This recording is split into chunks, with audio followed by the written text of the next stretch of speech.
Hi, ಇವತ್ತು ನಾನು ನಿಮ್ಮ ಜೊತೆ ಒಂದು ಹೆಲ್ದಿಯಾಗಿರುವಂತಹ ರೆಸಿಪಿನ ಶೇರ್ ಮಾಡ್ಲಿಕತ್ತೀನಿ. ಅದು ಜೋಳದ ಹಿಟ್ಟಿನ ಗಾರ್ಲಿಕ್ ಪರಾಠ. ಇಲ್ಲಿವರೆಗೂ ನೀವು ಜೋಳದ ಹಿಟ್ಟಿನಿಂದ ಈ ಥರ ಒಂದು ರೆಸಿಪಿ ಮಾಡಿಕೊಂಡು ತಿಂದಿರೋದೇ ಇಲ್ಲ. ಈ ರೆಸಿಪಿ ಒಂದು ಸ್ವಲ್ಪ ಡಿಫ್ರೆಂಟ್ ಆಗಿರೋದ್ರಿಂದ ವಿಡಿಯೋನ ಎಲ್ಲೂ ಸ್ಕಿಪ್ ಮಾಡಲಾರ್ದೆ ಲಾಸ್ಟ್ವರೆಗೂ ನೋಡಿರಿ.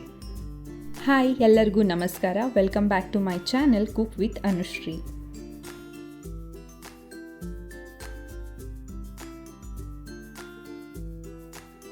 ಫಸ್ಟ್ಗೆ ಒಂದು ಮಿಕ್ಸಿಂಗ್ ಬೌಲ್ ತೊಗೊಂಡು ಅದರೊಳಗೆ 1 ಕಪ್ ಆಗುವಷ್ಟು ಜೋಳದ ಹಿಟ್ಟನ್ನು ತೊಗೊಂಡಿನಿ. ನಾನು ತೊಗೊಂಡಿರೋ ಅಳತೆ ಪ್ರಕಾರ ಮೀಡಿಯಮ್ ಸೈಜ್ಡ್ 5 ಪರಾಠನ ನಾವಿಲ್ಲಿ ಮಾಡ್ಕೋಬಹುದು. ಈಗ ಅದಕ್ಕೆ ಸಣ್ಣದಾಗಿ ಕಟ್ ಮಾಡಿಟ್ಕೊಂಡಿರುವಂತಹ 1 ಹಸಿಮೆಣಸಿನಕಾಯಿ, 6ರಿಂದ 7 ಎಸಳು ಹೆರೆದಿಟ್ಕೊಂಡಿರುವಂತಹ ಬೆಳ್ಳುಳ್ಳಿ ಮತ್ತು ಸಣ್ಣದಾಗಿ ಕಟ್ ಮಾಡಿಟ್ಕೊಂಡಿರುವಂತಹ ಕೊತ್ತಂಬರಿ ಸೊಪ್ಪು ಇವೆಲ್ಲನೂ ಹಿಟ್ಟೊಳಗೆ ಹಾಕ್ಕೊಳಿಗತ್ತೀನಿ. ನೀವಿಲ್ಲಿ ಮೆಣಸಿನ್ಕಾಯಿ ಮತ್ತು ಬೆಳ್ಳುಳ್ಳಿನ ನಿಮ್ಮ ಟೇಸ್ಟ್ ತಕ್ಕಂಗೆ ಜಾಸ್ತಿ ಮತ್ತು ಕಡಿಮೆನೂ ಮಾಡ್ಕೋಬೋದು. ಬೆಳ್ಳುಳ್ಳಿ ಬೇಡ ಅನ್ನೋರು ಜೀರಿಗೆ ಅಥವಾ ಇಂಗನ್ನು ಹಾಕ್ಕೋಬೋದು. ಅದಕ್ಕೀಗ ಒಂದು ಸ್ವಲ್ಪ ರುಚಿಗೆ ತಕ್ಕಷ್ಟು ಉಪ್ಪನ್ನು ಹಾಕ್ಕೋರಿ ಮತ್ತು 1 ಟೀ ಸ್ಪೂನ್ ಆಗುವಷ್ಟು ತುಪ್ಪನ ತಗೋರಿ. ಇದೆಲ್ಲನೂ ಇದ್ರೊಳಗೀಗ ಮಿಕ್ಸ್ ಮಾಡ್ಕೊಳ್ಳೋಣ. ಸ್ವಲ್ಪ ನೀರು ಹಾಕ್ಕೊಂಡು ಈ ಒಂದು ಹಿಟ್ಟನ್ನು ಗಟ್ಟಿಯಾಗಿ ಕಲಿಸ್ಕೊರಿ. ಜೋಳದ ಹಿಟ್ಟು ದೇಹಕ್ಕೆ ಬಹಳ ಒಳ್ಳೆಯದು ಅಂಥೇಳಿ ಹೇಳ್ತಾರೆ. ಅದಕ್ಕೆ ರೊಟ್ಟಿ ಮಾಡಲಿಕ್ಕೆ ಅಥವಾ ಬಕ್ರಿ ಮಾಡಲಿಕ್ಕೆ ಬರಲಾರ್ದವರು ಅಥವಾ ಮಾಡ್ಲಿಕ್ಕೆ ಬಂದ್ರೂ ಟೈಮ್ ಇಲ್ಲದೆ ಇರೋರು ಈ ರೀತಿಯಾಗಿ ಜೋಳದ ಹಿಟ್ಟಿನಿಂದ ಪರಾಠನ ಮಾಡಿಕೊಂಡು ತಿನ್ಬೋದು. ಚಿಕ್ಕ ಮಕ್ಕಳಿಗೆ ನೀವು ಇದನ್ನು ಲಂಚ್ ಬಾಕ್ಸ್ ರೆಸಿಪಿಯಾಗಿಯೂ ಮಾಡಿಕೊಡ್ಬೋದು. ಅವರಿಗೆ ಹಸಿ ಮೆಣಸಿನ್ಕಾಯಿ ಬದಲು ಇಂಗು ಅಥವಾ ಜೀರಿಗೆನ ಯೂಸ್ ಮಾಡಿರಿ. ಇದು ಒಂದು ಲಂಚ್ ಬಾಕ್ಸ್ ರೆಸಿಪಿನೂ ಹೌದು, ಅವಸರದ ತಿಂಡಿನೂ ಹೌದು. ನೋಡ್ರಿ, ಈಗ ಈ ಹಿಟ್ಟಿನ ಕನ್ಸಿಸ್ಟೆನ್ಸಿ ಈ ರೀತಿಯಾಗಿ ಬರಬೇಕು. ಒಂದು ಸ್ವಲ್ಪ ಗಟ್ಟಿನೇ ಇರಬೇಕು ದೋಸೆ ಹಿಟ್ಟಿನಕ್ಕಿಂತ. ಈಗ ಇದನ್ನು ನಾವು ಲಿಡ್ ಕ್ಲೋಸ್ ಮಾಡಿ 15 to 20 ಮಿನಿಟ್ಸು ನೆನಿಲಿಕ್ಕೆ ಬಿಡಬೇಕು. ಈಗ 15 ನಿಮಿಷ ಆಗ್ಯದ. ಈ ಹಿಟ್ಟಿನ ಕನ್ಸಿಸ್ಟೆನ್ಸಿ ಒಂದು ಸ್ವಲ್ಪ ಗಟ್ಟಿಯಾಗಿರ್ತದೆ ನೆನೆಸಿ ಆದಮೇಲೆ. ಈಗ ನನಗೆ ಹಿಟ್ಟು ಭಾಳ ಗಟ್ಟಿ ಅನಿಸಿದ್ರಿಂದ ಇದಕ್ಕೊಂದು ಸ್ವಲ್ಪ ನಾನು ನೀರನ್ನು ಹಾಕ್ಕೋತೀನಿ. ಈ ಹಿಟ್ಟಿನ ಹದ ಹೆಂಗಿರಬೇಕು ಅಂತಂದ್ರೆ ದೋಸೆ ಹಿಟ್ಟಿನಕ್ಕಿಂತ ಒಂದು ಸ್ವಲ್ಪ ಗಟ್ಟಿಯಾಗಿರಬೇಕು, ಅಂದರೆ ಪರಾಠ ನೀಟಾಗಿ ಬರ್ತವೆ. ನಾನೊಂದು ಸ್ವಲ್ಪ ನೀರು ಹಾಕ್ಕೊಂಡು ಇನ್ನೊಂದು ಸತಿ ಮಿಕ್ಸ್ ಮಾಡ್ಕೊಳ್ಳಿಗತ್ತೀನಿ.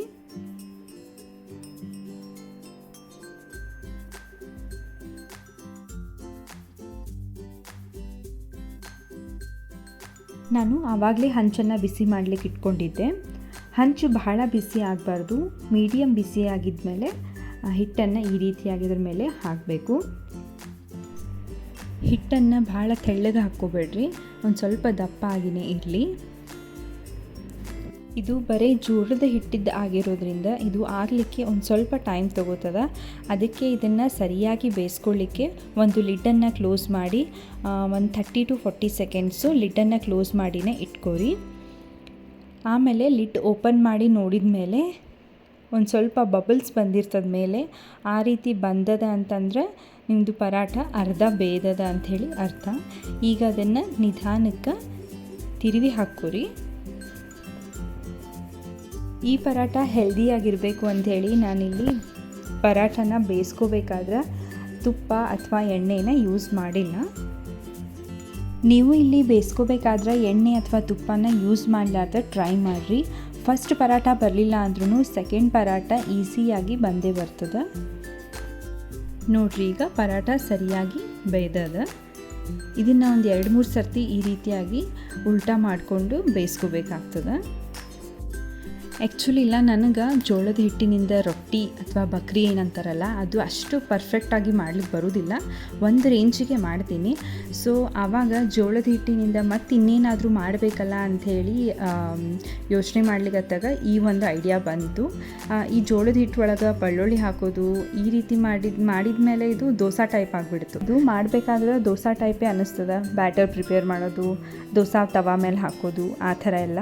ಬಟ್ ನೀವು ತಿನ್ನಬೇಕಾದ್ರೆ ಇದು ಪರಾಠ ಟೇಸ್ಟೇ ಕೊಡ್ತದೆ. ಆಮೇಲೆ ನನ್ನ ಹಸ್ಬೆಂಡ್ ಇದನ್ನು ಒಂದು ಸತಿ ಟೇಸ್ಟ್ ಮಾಡಿ ನೋಡಿದರು. ಅವರು ಟೇಸ್ಟ್ ಮಾಡಿ ನೋಡಿದ ಮೇಲೆ ನನಗೊಂದು ಸ್ವಲ್ಪ ಕಾನ್ಫಿಡೆನ್ಸ್ ಬಂತು. ಇದು ಒಂದು ಸ್ವಲ್ಪ ರೆಸಿಪಿ ಚಲೋ ಅದ, ಇದನ್ನು ನಾವು ವೀಕ್ಲಿ ಒನ್ಸ್ ಆದರೂ ಮನೆ ಒಳಗೆ ಮಾಡ್ಬೋದು ಅಂಥೇಳಿ. ಅದಕ್ಕೆ ಈ ರೆಸಿಪಿ ನಿಮ್ಮ ಜೊತೆ ಶೇರ್ ಮಾಡ್ಲಿಕತ್ತೀನಿ. ನೀವು ಇದನ್ನು ಟ್ರೈ ಮಾಡಿ ನೋಡಿರಿ, ನಿಮ್ಮ ಫ್ಯಾಮ್ಲಿ ಮತ್ತು ಫ್ರೆಂಡ್ಸಿಗೆ ಶೇರ್ ಮಾಡಿರಿ. ನನ್ನ ಚಾನಲ್ಗೆ ಇನ್ನೂ ಯಾರ್ಯಾರು ಸಬ್ಸ್ಕ್ರೈಬ್ ಆಗಿಲ್ಲ ಎಲ್ಲರೂ ಸಬ್ಸ್ಕ್ರೈಬ್ ಆಗಿರಿ. ವಿಡಿಯೋ ಇಷ್ಟ ಆಗಿತ್ತು ಅಂತಂದ್ರೆ ಲೈಕ್ ಮಾಡಿರಿ. ನೋಡಿರಿ, ಈಗ ಈ ಪರಾಟ ಒಂದು ಸೈಡ್ ಆಗಿತ್ತು ಅಂತಂದ್ರೆ ಮೇಲೆ ಒಂದು ಸ್ವಲ್ಪ ಬಬಲ್ಸ್ ಥರ ಉಪ್ಪಿದಂಗೆ ಆಗ್ತದೆ. ಆವಾಗ ನಾವು ಇದನ್ನು ಫ್ಲಿಪ್ ಮಾಡಿ ಹಾಕ್ಕೋಬೋದು. ಇದು ಬಹಳ ಸಾಫ್ಟಾಗಿರ್ತದೆ ಮತ್ತು ಜೋಳದ ಹಿಟ್ಟಿನಿಂದ ಮಾಡಿರೋದ್ರಿಂದ ನೀವು 1 ವರ್ಷದ ಮೇಲ್ಪಟ್ಟ ಮಕ್ಕಳಿಗೆ ಗಂಜಿ ಬದಲು ಈ ರೀತಿಯಾಗಿಯೂ ನೀವು ಮಾಡಿಕೊಡ್ಬೋದು. ಈ ಹಿಟ್ಟನ್ನು ಪ್ರಿಪೇರ್ ಮಾಡ್ಕೋಬೇಕಾದ್ರೆ ನೀವು ನೋಡಿರ್ಬೋದು, ನಾನು 1 ಟೀ ಸ್ಪೂನ್ ಆಗುವಷ್ಟು ತುಪ್ಪನ ಹಾಕೀನಿ. ತುಪ್ಪ ಯಾಕೆ ಹಾಕಬೇಕು ಅಂತಂದ್ರೆ ಈ ಪರಾಟ ಟೆಕ್ಸ್ಚರ್ ಸರಿಯಾಗಿ ಬರಲಿ, ಆಮೇಲೆ ಮಾಡಿಟ್ಮೇಲೆ ಅದು ಮ್ಯಾಲೆಲ್ಲ ಒಣಗಿದಂಗೆ ಆಗಬಾರ್ದು ಅಂಥೇಳಿ ತುಪ್ಪ ಆ್ಯಡ್ ಮಾಡಬೇಕು. ನಿಮ್ಮ ತುಪ್ಪ ಆ್ಯಡ್ ಮಾಡೋದಿಲ್ಲ ಅಂತಂದ್ರೆ 1 ಟೀ ಸ್ಪೂನ್ ಆಗುವಷ್ಟು ಎಣ್ಣೆನೂ ಸಹ ಆ್ಯಡ್ ಮಾಡ್ಕೋಬೋದು. ಈಗ ಈ ರೀತಿಯಾಗಿ ಮೇಲೆ ಒಂದು ಸ್ವಲ್ಪ ಪ್ರೆಸ್ ಮಾಡ್ಕೊಂಡ್ರಿ ಅಂತಂದ್ರೆ ಪರಾಟ ಬೇಗ ಆಗಿಬಿಡ್ತದೆ. ನೋಡಿರಿ, ಈಗ ಇದನ್ನು ನೋಡಿದ್ರಿ ಅಂತಂದ್ರೆ ಜಾವರ್ ಬಕ್ರಿ ಮಾಡಿದಂಗೆ ಅನ್ನಿಸ್ತದೆ. ಇದನ್ನು ಬಿಸಿ ಬಿಸಿ ತಿಂದ್ರಿ ಅಂತಂದ್ರೆ ನಿಮಗೆ ಇದಕ್ಕೆ ಯಾವ ಸೈಡ್ ಡಿಶ್ಶು ಬೇಕಾಗೋದಿಲ್ಲ. ಒಂದು ಸ್ವಲ್ಪ ತುಪ್ಪ ಇದ್ದರೆ ಸಾಕಾಗ್ತದೆ. ಇಲ್ಲ ಅಂದರೆ ನೀವು ನಾರ್ಮಲಾಗಿ ದೋಸೆಗೆ ಮಾಡ್ಕೋತಿರಲ್ಲ ಆ ರೀತಿಯಾಗಿ ಕೊಬ್ಬರಿ ಚಟ್ನಿನೂ ಮಾಡ್ಕೋಬೋದು. ಇಲ್ಲಾಂದ್ರೆ ಮನೆ ಒಳಗೆ ಯಾವುದಾದ್ರೂ ಪಲ್ಯ ಇದ್ರೂ ಇದಕ್ಕೆ ಮ್ಯಾಚ್ ಆಗ್ತದೆ. ಸಾಂಬಾರನ್ನು ನೀವು ಇದ್ರ ಜೊತೆ ಹಚ್ಕೊಂಡು ಟೇಸ್ಟ್ ಮಾಡ್ಬೋದು. ನಾನು ಇದಕ್ಕೆ ನನ್ನ ಫೇವ್ರೆಟ್ ಕಡಲೆಬೇಳೆ ಚಟ್ನಿ ಪುಡಿ ಮತ್ತು ತುಪ್ಪನ ಹಾಕ್ಕೊಂಡು ತಿಂದಿದ್ದೆ. ನನಗೂ ಟೇಸ್ಟ್ ಚಲೋ ಅನ್ನಿಸ್ತು, ಡಿಫ್ರೆಂಟ್ ಅನ್ನಿಸ್ತು. ನೀವು ಟ್ರೈ ಮಾಡಿರಿ, ನಿಮಗೆ ಹೆಂಗೆ ಅನ್ನಿಸ್ತು ಅಂಥೇಳಿ ಕಮೆಂಟ್ ಬಾಕ್ಸ್ ಒಳಗೆ ನನಗೆ ತಿಳಿಸ್ರಿ. ಇದೇ ರೀತಿ ಹೊಸ ರೆಸಿಪಿ ಜೊತೆ ಮತ್ತೆ ಸಿಗೋಣ. ಅಲ್ಲಿವರೆಗೂ ಬಾಯ್.